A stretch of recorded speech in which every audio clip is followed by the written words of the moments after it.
What's going on, everyone? Welcome to Unscaled. It's Jeremy Long, the Full Metal Traveler. It's another beautiful day. Another beautiful day to talk about my favorite thing in the world, which is the world and traveling it. And doing all those fun things, and joining me today having all that fun too is steamy romance author extraordinaire, Amy Long. Hello. There she is. All right. Well, this show is going to be a lot of fun. We are going to be talking about all things Japan. We're going to be answering some commonly asked questions, some things that you should know before you go. A little bit later on in the show, we're going to have a special guest by the name of La Carmina. She's going to share her favorite places that you should absolutely visit in Tokyo. And then a little bit later on, we're going to chat about some of our most favorite day trips and places to visit and things that we've saw. So hopefully, whenever you are planning out your trip to Japan, to Tokyo, Osaka, wherever you might be going, that we can give you some pointers and you can take from it what you want and what you will. And so you can have a better trip, right? Right. Well, we have a lot of ground to cover, so we are just going to jump right into it. This is normally where I would, banter back and forth with you. But we're just going to move on because we actually do have a lot of stuff and we want to educate in this episode. So one of the first questions that people either search online or they ask you whenever you've been is, when is the best time to visit? Right. Generally, if you go online, people say late March or early April. Why? Because this is cherry blossom season. This is when those beautiful cherry blossom trees all bloom around the same time, and they are everywhere in Japan. Mm-hmm. And so the place is beautiful reddish pinkish hues all over the mountainsides and in the common areas in the parks. And we have a little taste of it if you go like east to Washington, D.C., where the Japanese cherry blossom trees are planted, in Washington, D.C., but that's a very small taste of it. You go to Japan in March and April, it's very picturesque. That's why people recommend it. But if you're going for any other reason, I would say besides just, taking pretty pictures, whether that's for Instagram or, using your professional camera or something like that, I don't know if there's necessarily a bad time to go to Japan. Well, we went in June and it was lovely. Mm-hmm. Obviously, those particular trees were not in bloom, but everything was green and lush. However, it was extremely hot and humid. So that is something to keep in mind. It is an island. Mm-hmm. You're not far from water. So the heat is a factor if you're traveling during the summer. So I say any time is a good time, and you're like, oh no, my God, the heat. It was warm. Yeah, it was very warm. We did have I brought like some pants and stuff. I end up just wearing shorts every single day. Right. Yeah. So I guess you are right there. If you deal with heat well, then there's not a bad time to go. If you don't, then I would recommend early spring. So around that March, April spot, or maybe mid to late fall. Right. When it's a little bit cooler and you don't have to worry about all that. So there you go. The next one is usually which airport you should fly into, because there are two that serve Tokyo, two main ones anyway. That's Narita. Narita is the one that sits on the outside to the east. It's outside of Tokyo. And then there's Haneda, which is Tokyo International. And that is right on the water, near the heart of Tokyo proper. The really only two differences that I found, even searching for our tickets when we went over there, was that of course Tokyo is closer. At times the tickets are more expensive, I guess because of the proximity to the Haneda airport. Yeah. That's in Tokyo. Yes. Yeah. Narita is usually a little bit less expensive, but you still have to, as we found out, you still have to take a train, the Narita Express. Even the Express took an hour and a half? Hour and a half, yeah. To get to our airport on the west side of Tokyo. So you just kind of have to play it do you save a few bucks and train in, or depending on how you're starting your trip, like on the east side of Tokyo. So those are kind of the main differences. But I mean, flying in and out of Narita was really easy. The airport was easy to navigate. Right. It was. I mean, we just got right on the train and it took us directly to the bottom floor of the airport. So super easy. I thought riding the Narita Express, we'd get to really see more of the country. So I didn't have a problem with that. However, when we landed and finally got to the train, it was already nighttime, so we didn't see anything. We didn't see nothing. Going in. Coming out, it did rain that day, and if you've listened to us, you know that it rains on every trip that we go on. Every day trip. So we got to see a little bit more of the countryside through rain on the way back to the airport. What are we going to do? Yeah. Yeah. And we have some more stuff about the airport here in just a couple of seconds once we circle back to it. Another common question is, do they have Uber? People need to find ways around the city. Taxis, if you don't come from an area, like Vegas has taxis, New York, LA, they have taxis and stuff. If you don't come from an area with taxis readily available, they can be a little intimidating.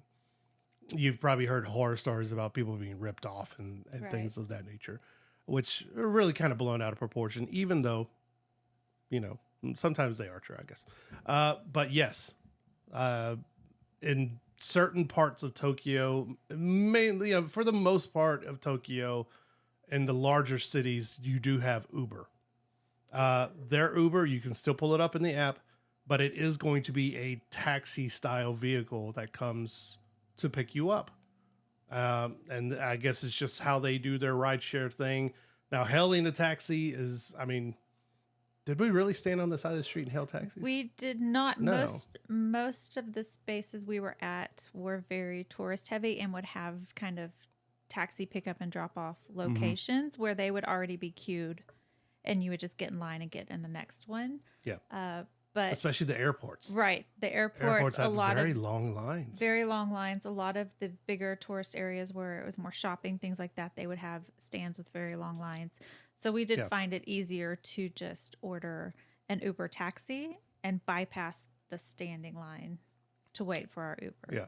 And for the most part, fairly affordable. Right. I mean, we were going across town for $20, which, with surge pricing here in town, from our house in the northwest side of Vegas to the airport at times can cost $60, $70, so. Yeah. Typical price here, it could be 35, it could be 100. It just depends on the time of day.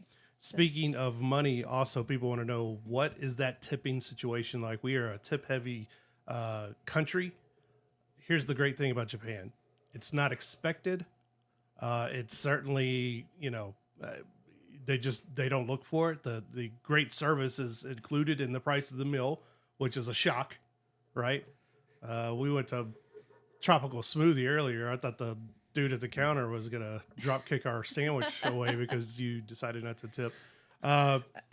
So it's either not expected or politely refused, which I forgot about the first couple of days because in the Uber app, it'll still prompt you to tip. Yep. And I did that and, didn't think anything of it, but, there's always that. So tipping is not expected. The other question, will my cell service work? Will my cell phone work? Yes and no. Your cell phone will work. Calls and texts from Japan to Japan and all of that while you're there are very expensive. Very expensive. And you need a pocket Wi-Fi because more than likely your phone, the Wi-Fi on there, it's not going to work, man. Right. Good luck. And you need Wi-Fi. You're going to need it to make calls and all of that anyway. So you will need to pick up what they call a pocket Wi-Fi. The thing about the pocket Wi-Fi, go ahead. You pretty much did everything for our pocket Wi-Fi. We had a fiasco going on. Right. So we recognized that we needed one. We thought we could just pick it up on site. It is much better if you go online and reserve one prior to arriving, and then you can pick it up in the airport.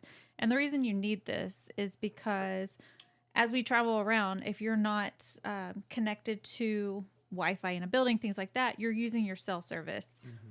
Well, our cell service didn't necessarily work in Japan, or it was very, very slow speeds. And so as you're in another country, you're using your phone to navigate, you're using your phone to translate things, you're using your phone to purchase tickets to various attractions, and you need that service. So we ended up finding a location on the other side of the city that we could go pick one up the next day. It was relatively cheap. It was cheap, but it was a pain. Right. So it only cost about 10 or 15 US dollars, I think, we had it for 10 days. So a couple of dollars a day at most. And it basically looks like a larger cell phone.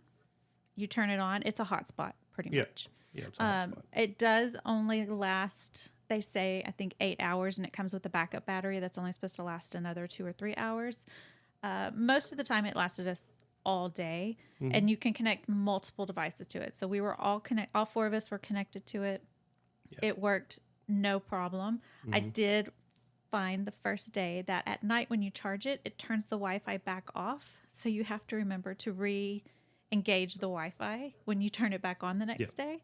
Otherwise, it doesn't work. But it is definitely something you want. You can carry it all over the country and then return it back at the airport on your way back out of the city. Yeah. And there are things people will say, there's, SIM cards that you can change your phone out if your phone uses a physical SIM.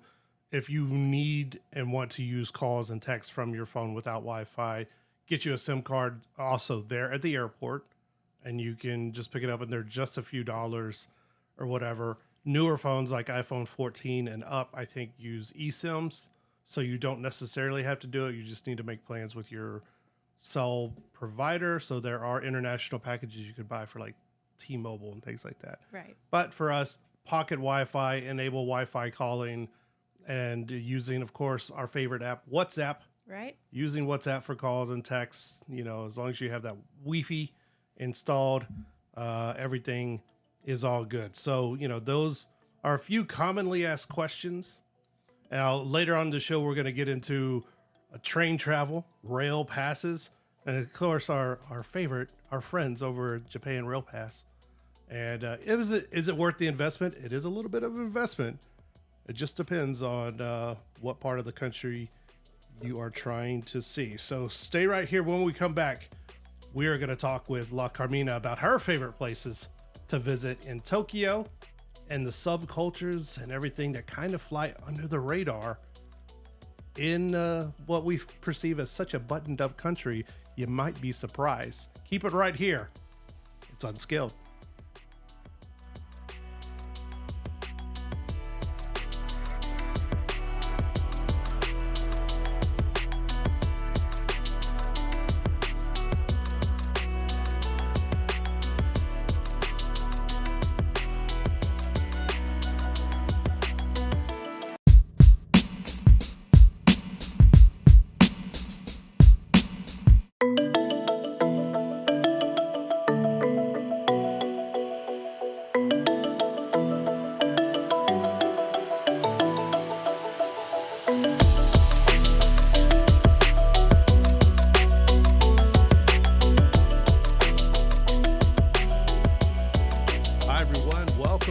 Unscaled. It's the travel show you love to listen to. It's your guilty pleasure. We know it. Your friends know it. We're all talking about it. We blogged about it. And if you're old like me, you were talking about it on Instant Messenger, but that's for a different story. We are talking all things Japan in this episode. And, we couldn't think of a better person to bring up as our expert, as our guest for this week than acclaimed TV host, travel writer, author. She's got books out there. She's been on all the TV shows you love. She's been on Food Network, Nat Geo, CNN, everywhere. And if you don't know, now you know. It's La Carmina. La Carmina, how you doing today? I'm doing great. Lovely day outside. Now, correct me if I am wrong here. You split your time between Canada, Vancouver, and Tokyo throughout the year. Yes, I try to spend at least a few months a year in Japan, mostly in Tokyo. I will be back there this year in October and November. That sounds like the life. My wife and I, we were just in Tokyo We were so lucky to go for the very first time. We had an absolute blast. Can you share with us a few of your favorite things to do in the city? Absolutely. So I'm not quite sure what you did on your first trip, but I always advise people to not take on too much because Japan can be overwhelming culturally. It's busy in the capital city of Tokyo. There could be culture shock and some difficulty navigating it at first. So I tell people to take their time and not try to visit too many places on their first visit. Tokyo is usually the first point of entry because a lot of international flights, they fly into Tokyo. And I encourage people to spend at least 4-5 days to a week in Tokyo. And if it's their first trip, they might want to explore Kyoto and Osaka by train. The bullet train is infamous. It would be great to take the train from Tokyo and explore these other cities for a few days and come back. Don't bite off too much on your first visit because there's so much more to explore. What did you think on your first visit? Oh, I think travelers fall in two categories, right? They fall into the more reserved type.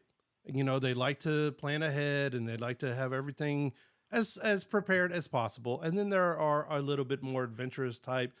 And I think I fall somewhere in between. I like a little bit of schedule with a little bit of time to have some chaos if I can, or travel down the alley that no one should travel down, or, visit the restaurant that no one recommends. That's the place I like to go. So we actually did. We took some time we took a day trip out to the Mount Fuji. What's the city right there with the Nice. famous the famous the street and everything else? What is that called? Yamanashi. You're Absolutely. Fuji? You mean Yamanashi? Yeah. Yeah. Yeah. My wife is standing here right off. She's trying to give me prompts and everything, but we did take a couple of trips. So we had so much fun just venturing out from the city. But I guess looking at maybe if you're more experienced than us, can you share a few things maybe to do or places to see or restaurants that you may want to eat at if you're more adventurous or if it's maybe your second or third time to the city?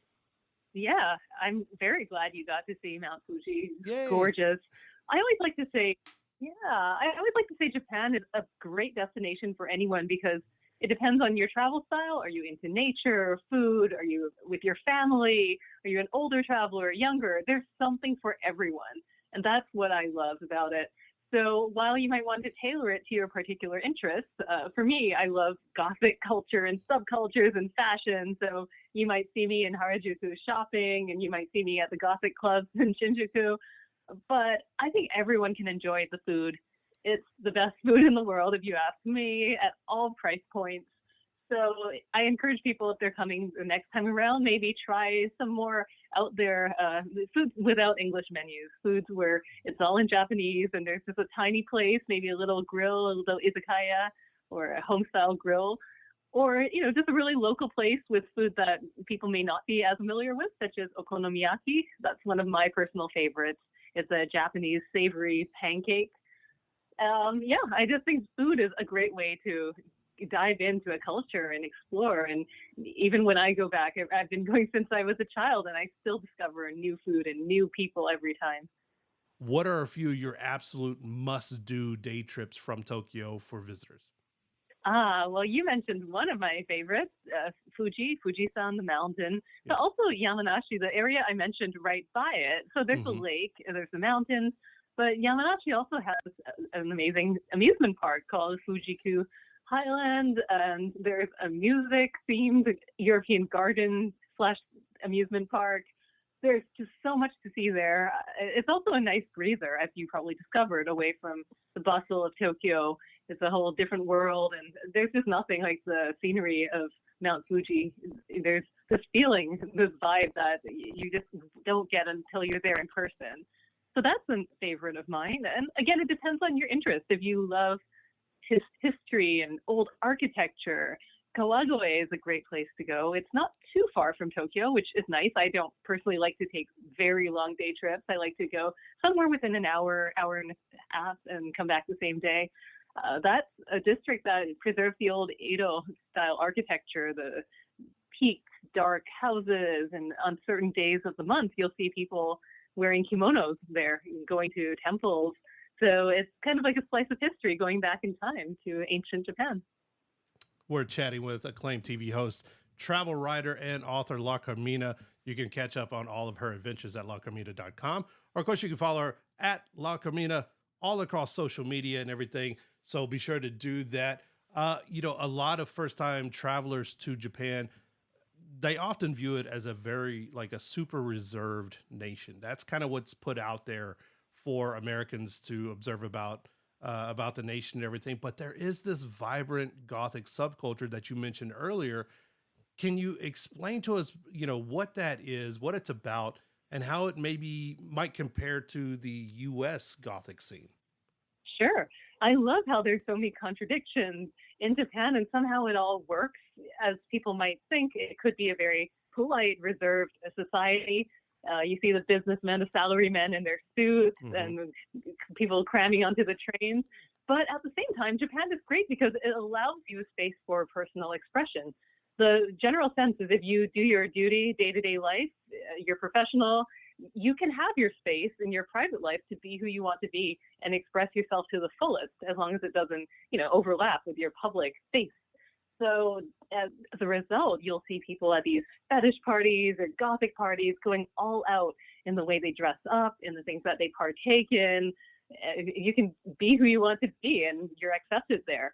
So Japan really thrives. The Gothic scene is beautiful. The way the people dress, it's a lot more decorated. There's a lot more thought, I think, that goes into the makeup and the fashion, as opposed to the Gothic scene I've seen in the West. You see elements of Gothic fashion combined with Victorian Lolita-style dresses or kimonos or samurai outfits. I think that this whole open-mindedness and mixing and matching and building your own universe really is outstanding in the Japanese subculture. Now, can you give us some of your favorite subculture spots, whether it's food or nightlife or whatever, maybe in Tokyo or the surrounding areas that you would recommend to travelers who walk maybe on that subculture / Gothic side?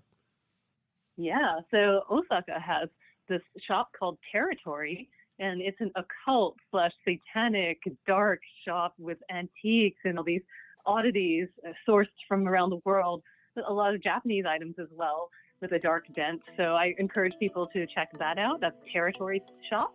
Then the owners there also run a party in Osaka called Black Veil. It's a Gothic night. They're having a Halloween party on October 28th that I hope to go to.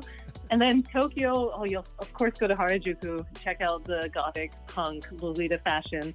It's all down the streets and in La Forêt department store. Oh my gosh, and my friend Mistress Maya does this Gothic party, the longest running Gothic party in Tokyo. We celebrated the 20th year anniversary last year, so it's still going strong. It's called Midnight Mess.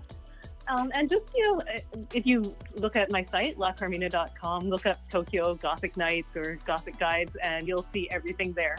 Absolutely love it. Something for everyone. That's what we say about Japan. Whatever you like, history, we got it all, man. Subculture stuff. Let's do it. I like it. La Carmina, thank you so much for joining me. I can't wait to talk to you again down the road, especially as it gets closer. I want to hear about some of these parties. More importantly, I want to go to some of these parties. Can't wait. I'm going to join you. We're going to do it. Thank you so much for your time. I know you're super, super busy. So guys, if you want to follow along, go to lacarmina.com or across all social media, La Carmina. You're going to find her in all of her exploits and travels. Thank you again. And, I can't wait to talk to you again down the road. Same. Thank you so much. There you go. Wonderful conversation with La Carmina. Influencer, TV host, travel writer, author. We appreciate her time and hope you got some good stuff out of that. When we come back, we're going to talk more Japan, right? That's what we do here. It's Unscaled. We'll be right back.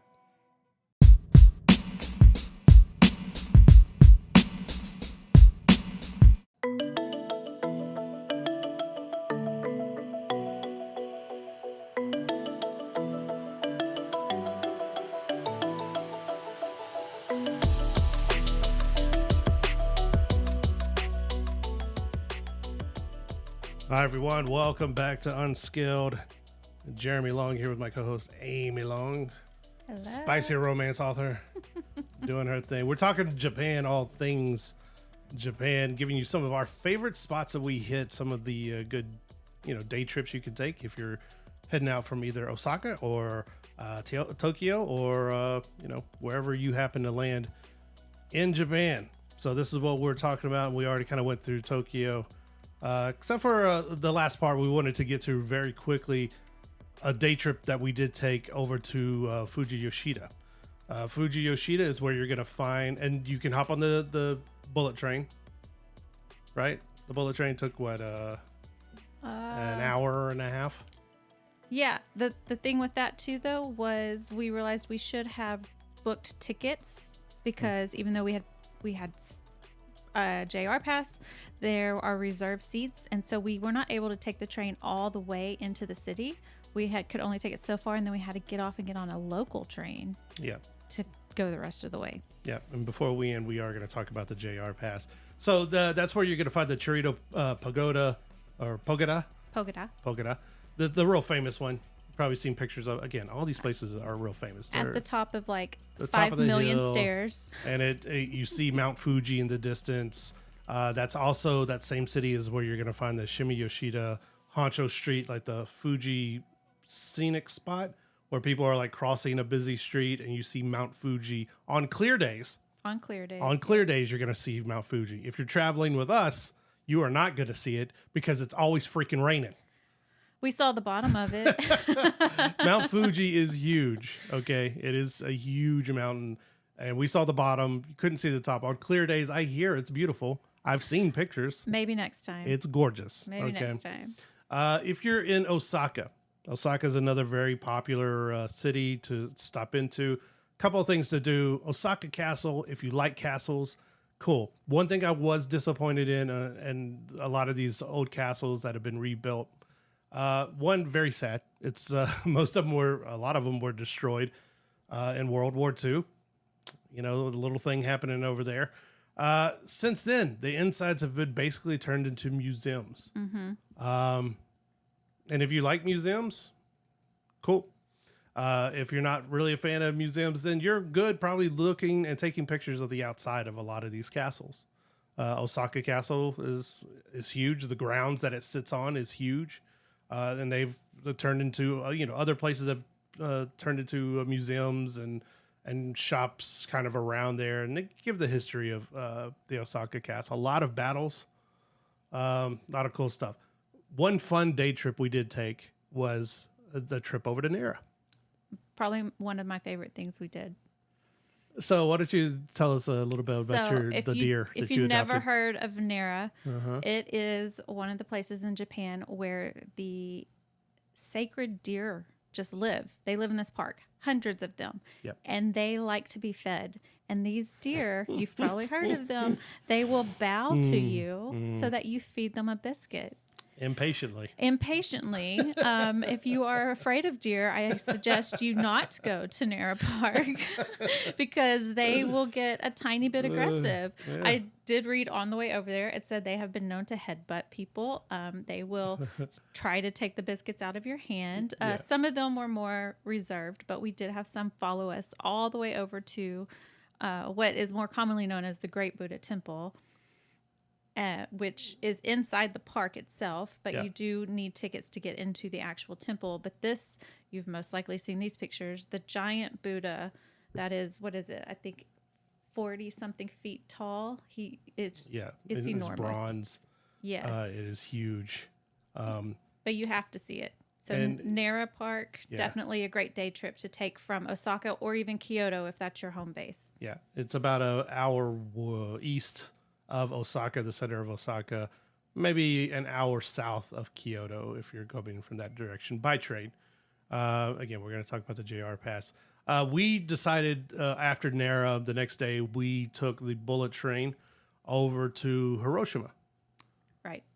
Down to Hiroshima, which was about a 2.5 to 3 hour long bullet train ride, but well worth it. We wanted to go because I think it was going to rain in Osaka. And we were like, well, we don't want to spend all day running around in the rain. So we went to Hiroshima. First, we just wanted to see the Peace Memorial, the atomic bomb dome, which is very famous and somber and kind of sad. But we happened upon a festival. Right. A flower festival that was going on. So if you can time it with any of these festivals, and especially spring, summer, early summer, they have lots of festivals going on in different parts of Japan. So if you can time it right, you can end up in some really cool situations like we found ourselves in Hiroshima. So a lot of people, probably, they were saying, what, 125,000 people or so? Yeah, they said this festival usually draws over 100,000 people. It is typically in April, and it had gotten pushed back due to weather reasons. Yep. But it was there Lucky us. in the park, and something I've never seen at an American festival before. But on the street, they had the national long jump. No, Pole vaulters. Pole vaulting. There you go. There you go. Sorry. Pole vaulting set up in the street, and people were lined up on both sides of this watching the so team cool. practice. It was really cool. It was really fun to watch. And like lots of food vendors and little, the little Those little tchotchke Hello stalls. Kitty waffle things we got. Oh, So good. Hello Kitty. Well, yeah, I bit the head off of Hello Kitty. It was never the same. But that was right there at the Peace Memorial Park there in Hiroshima. And then you had a great idea. You wanted to take a water taxi over to Miyajima. And most people, if you've ever looked up Japan, you have seen the shrine that looks like it's floating in the water. That shrine is at Miyajima. It's called the Otori Shrine, and I wanted to see it. It's not actually floating. It's just on ground that's low. So when the tide comes in, the water goes over the ground. So we took a water taxi right there from the Peace Memorial Park over to Miyajima. Where it drops you off is about a 10-minute walk over to the shrine. Mm-hmm. It was...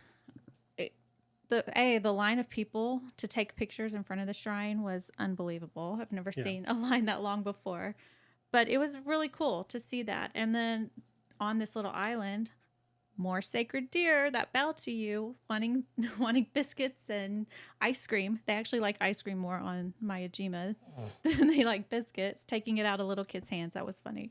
Yeah, they're notorious, man. I'm telling you.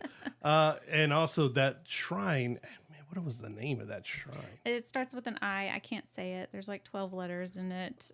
That particular shrine, to take pictures, you have to pay money. You have to pay money to walk into the shrine, and then you get in this line full of people, and then you can take pictures, that everyone else has. I took pictures from the shore, and it was just fine. The pictures came out beautiful for free. So it just depends. And yes, you also get to see the shrine if you do all that. So some of our, we kind of rushed through it because there's so much, and we're no doubt going to do another show about Japan because there's so much we even left off of this. But right. Hiroshima over to Miyajima to the Otori Shrine and all that was very cool. Nara Park from Osaka. We even went up to Kyoto. We don't even have time to talk about Kyoto in this show because we promised you we were going to talk about the JR Pass. The JR Pass is the Japan Rail Pass. And a lot of people, I know I had lots of questions about, number one, it's kind of pricey. Whether you're there for 7 days, 14 days, or longer, they have special prices. But you can't buy it for like 1 or 2 days. You have to buy it for these packages.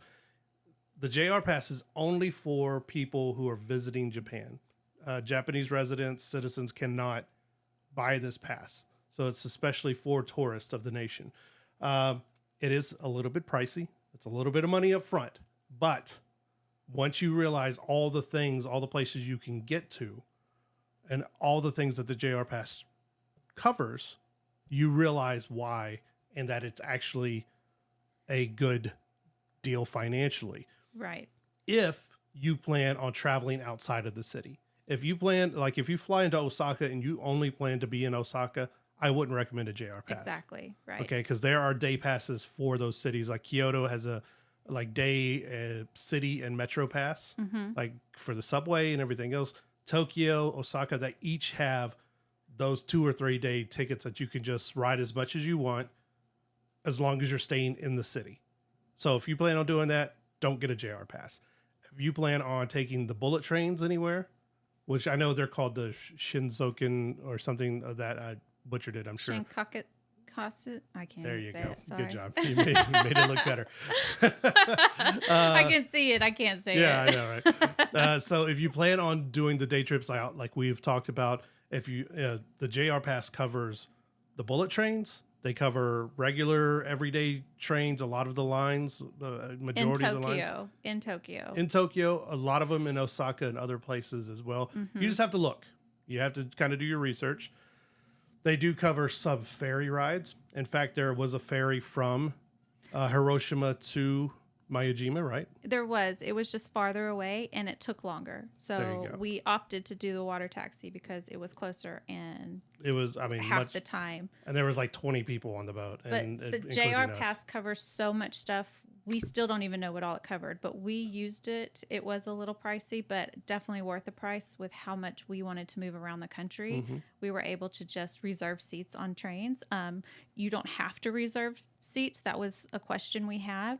A lot of the trains, they have cars that are unreserved, general admission, basically. Mm-hmm. Or you can sit in other seats. They have lights above them, red and yellow and green, telling you this seat is reserved for someone or the seat is open. Or if it's yellow, it means it's open right now, but somebody's reserved it for another portion of this, another leg of the travel. Yep. So you just move around. Yeah. So, and it covers some buses, some bus routes, as we saw in, I think it was Kyoto. I think so. And even some metro lines. And even too. some metro lines, some subway lines, depending on where and what you want to do. So before you go, get your pocket Wi-Fi, order your pocket Wi-Fi, order your JR Pass if you plan on moving around outside of whatever city that you're in. And, just do your homework. It takes a little bit, but once you figure out how to get around these cities, how you get around the country, you're going to have a darn good time. So thank you to my co-host, Amy Long, and thank you to our special guest today, La Carmina, for sharing her wisdom with us. And you know what? We want to say thank you to you, right? You. Thank you for tuning in each and every week. Thanks for sharing the show. And thanks for being a great travel person with me, right? I don't know. Where were we going there? Traveler. This has been Unscaled. We'll see you next week.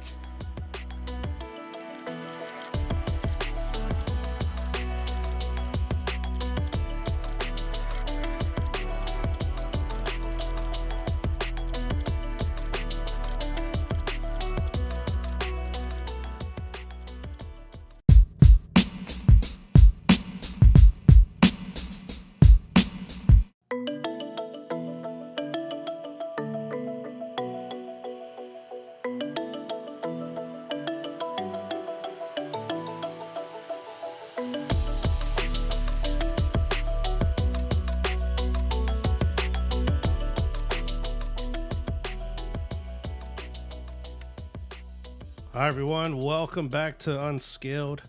It's Jeremy Long, the Full Metal Traveler. And remember, for all of our past interviews, past episodes, go to fullmetaltraveler.com. Check it out. Check out the blog. Drop us a note. If you like the show, drop us a note. Tell us how much you like it. If you don't like the show, well, move on somewhere else. I don't know. Don't listen. Give us another chance. You'll find something you like. Or that you don't like so much it becomes cute. You know, like those babies that are so ugly that are cute. Like pugs. Not any babies. We know. I don't know. Ugly babies. Not our babies. Our babies were adorable. Thank you so much to Carmina, who dropping some insight, some knowledge. Go check her out, lacarmina.com, for all of her blogs, travel blogs, and she travels all over the world. And for everything that she does, I mean, TV, she's TV host, actress, an author, an acclaimed author, an award-winning blogger. So all those things. Thank you so much to her for stopping by the show. So, kind of piggybacking off of that last segment, we wanted to talk about some of our favorite spots and best day trips in and around Tokyo, and then just continue on, because we actually went a number of places, saw a number of things. So we're going to talk Tokyo, Osaka, Hiroshima, And then we promised we were going to circle back around to those Japan rail passes and what you need to know about those. So let's kick it off. We spent our first few days in Tokyo. Really, I know it's kind of, I don't know. It's almost controversial in the travel world now, right? For people don't like to be called tourists because tourist has a negative, feel and a vibe to it. This thing, people don't want to be tourists. Don't want to be travelers. Sometimes though, unpopular opinion, I like to be a tourist. Me too. I live in a touristy area and I never really feel like I get to be a tourist unless unless I do it on purpose. Right. So when I go to other places, my first couple of days there, I like to be a tourist. I want to see what all the hot spot things are about. When we went to Paris, I practically ran down the street because I wanted to see the Eiffel Tower. Did. I did. I was like leaving you behind. I was exhausted and he ran off without me. Bye. I live here now. And I was just hungry. Yeah. I wanted food. You wanted a crepe. I wanted to see the Eiffel Tower. It was the same thing in Tokyo. We got there. And of course, we mentioned in the first time, when we got there, it was late in the evening. So we didn't get to see much of the city. We just kind of came in, got to our hotel for the evening, had some dinner, and did all that. But the next day, we took off, pretty early, and we saw some things. Kind of walk us through some of your favorite spots, Amy. So the day was packed, and we like to go from, if we're sightseeing, we want to go from one thing to another to another. We saw so much that day that we can't even cover it all in this talk, but yeah, probably not. We went to what I call the big awesome Starbucks, the Starbucks Reserve Roastery. There's only, 6 in the whole world? There's only 6 Starbucks Reserve Roasteries in the world. Really cool. It's a 5-story Starbucks. The whole center of it is this copper roastery, basically, and it's all built around it. If you've never seen one, go look at our pictures on fullmetaltraveler.com. Yeah. It is extremely impressive. So cool. So we started the day there. Of course, it was raining, like always. It was raining. Oh, my God. Yeah. From there, we went up to Shibuya, that area of the city, where there is, some of you may have seen a movie with Richard Gere a few years ago about a dog of his that would wait for him at the train station every day for him to get off work. This is based on a true story. A dog named Hachiko, an Akita, who used to wait for his master every day there, and even after the master died, the dog would wait by the station. There is a statue of this dog now at the train station, and it sits on what is known as the Shibuya Scramble Crossing, which is like, how would you describe this? This is like that. You probably see famous pictures and video. It's where at times, 25,000 people can be crossing the streets. It's one of those ways. They have like one in Seattle, right? Where you can cross at the same time. It's down there by the marketplace and everything. So it's like this big, they call it the Shibuya Scramble Crossing because people can just, as soon as the light turned green, just walk like through, and it's 6 streets all intersect in this one spot, and you don't have to cross like right to left or anything like that. So it's just a mass of people all going all directions. I think you did get some video as we were crossing, and it was just crazy. There is another Starbucks over there on a second level that people like to sit and watch. People will sit there and watch the mass crossing. And then over there, I think we stopped and we got some ramen because you have to eat ramen when you're in Japan. It was extremely good ramen. We all enjoyed it. Yeah. And then from there, we went a little bit north and we hit, what is the name of that shrine? I don't know how to say it. The one that starts with an M? The Meiji Jingu? Yes. Yeah. So that was the first shrine that we stopped at. And it was pretty impressive because it's actually sits inside a park in the middle of the city. You would never know that you're in the middle of Tokyo when you're walking around this shrine. And we actually had the pleasure of seeing them doing a type of ceremony. Yeah, like a prayer service. And it was very cool. And they have signs all over asking you not to film those types of things. So we were respectful. Yeah. We're respectful travelers and did not film it, but it was very interesting and moving to see that. Yeah, absolutely. And right close to that, which is kind of one of those unbelievable things, right? Because Tokyo has so many areas like it. But you go from the Jingo Shinto shrine where they're doing prayer service and it's wooded and it's in this park. And then like a block away is Takashita Street, Right. which is the famous street. Again, you've probably seen pictures of it where it's just lined with shops. And we were talking to La Carmina about the subcultures in Japan, which is like they have like a gothic subculture and things like that. And a lot of these shops cater to those subcultures. You'll see, what are they called? Costume shops. Right. All along this place. And it's filled with people. They also have, now, depending on how you feel about it, I'm not trying to upset anyone. They do have like animal cafes. Yes. They do have pet cafes, dogs, cats, pigs, otters. Otters. There was one, I think it was all like gerbils and hamsters, little animals. Yeah. Kind of anything you could think about. I think there was a rabbit one. Yeah. I think the one I was most surprised by was the mini pig one. We did stop by. We saw the mini pigs from the windows. That's kind of a controversial thing. Some people say it's animal cruelty. Some people not so much. We're just saying this is where a lot of these type things are. And we did spend some time down there because there are restaurants, there are, ice cream places. Mm-hmm. And it was just packed full of people and you can make a day out of it. There was it's not called a Hello Kitty store, but that's how most Americans would know it. A Sanrio store. That is the company behind Hello Kitty. So our teenage daughter wanted to spend some time in there and it was really neat. It had a lot of, kind of photo opportunities in there for selfies and things like that. Yeah. So you were see lines of people in the store just taking pictures with the various statues and things. Yeah, it was a lot of fun. And from there, we made our way to Waynau Park. Waynau Park is a very huge park this is where you're going to find the the National Museum of Modern Art. You're going to find there's a part of the Imperial Palace.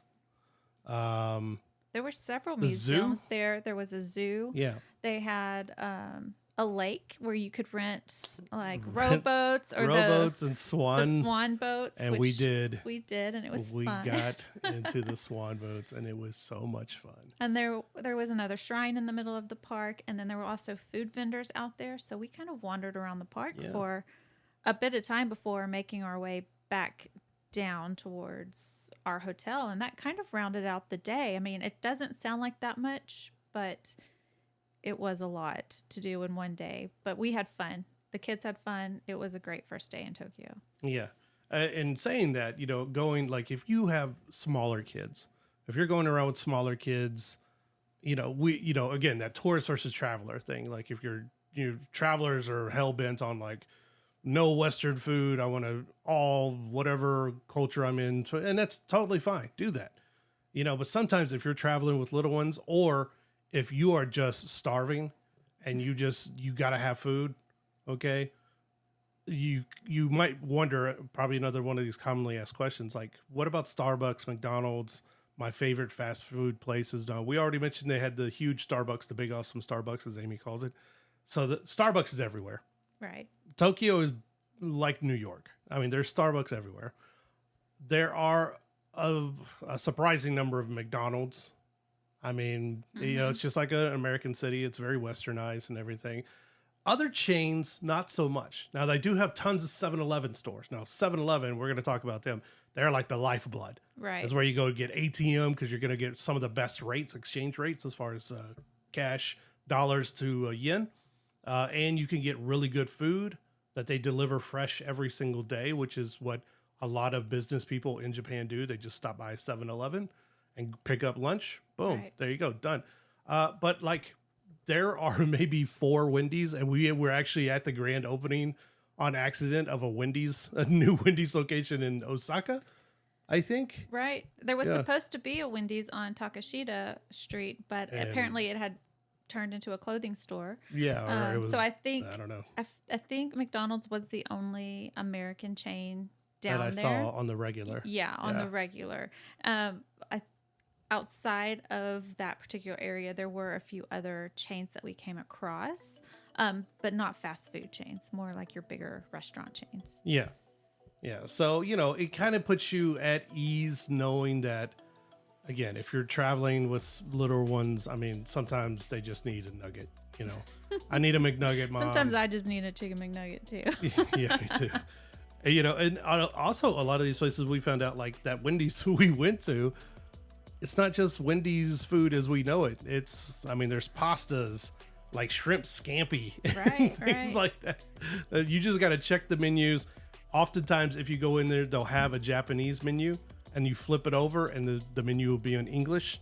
Yes. You know, so even if the worker doesn't speak English, you can still point and make things happen. And we did it, no problem, everywhere we went. So keep it right here. When we come back, we're going to talk some more Japanese travel in Osaka, Hiroshima, some of our other favorite places. This is Unscaled. We'll be right back.